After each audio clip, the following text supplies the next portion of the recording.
সুপ্রিয় দর্শক, সর্বনাশ টেলিভিশন থেকে আমি এই মুহূর্তে আছি লাইভে। তো আজকে আমি যার সাথে আপনাদের পরিচয় করিয়ে দিব সে হচ্ছে আগামী দিনের দেশ ধ্বংসকারী নেতা, সর্বনাশা পার্টির লিডার কলঙ্কিত মোর্শেদ।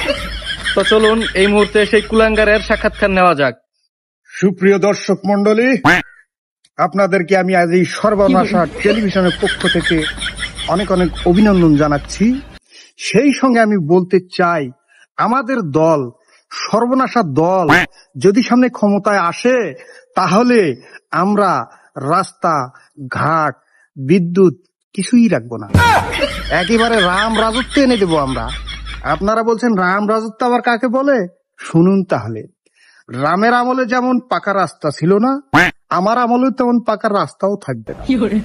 রামের আমলে যেমন বিদ্যুৎ ছিল না, আমার আমলে তেমন বিদ্যুৎও থাকবে না।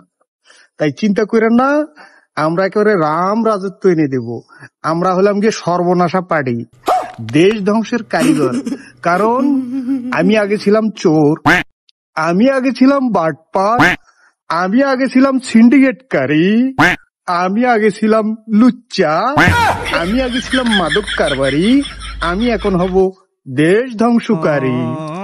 তাই আমাদের নাই প্রতীকে আগামী ইলেকশনে আপনারা বেশি বেশি ভোট দিবেন, আমাদেরকে জয়যুক্ত করবেন, দেশকে ধ্বংস করার অন্যতম অবদান রাখবেন। জয় হোক চোর চাট্টার, জয় হোক চিটার বাটপারদের, ধ্বংসকারীদের। ধন্যবাদ সবাইকে, ধন্যবাদ আপনাকে।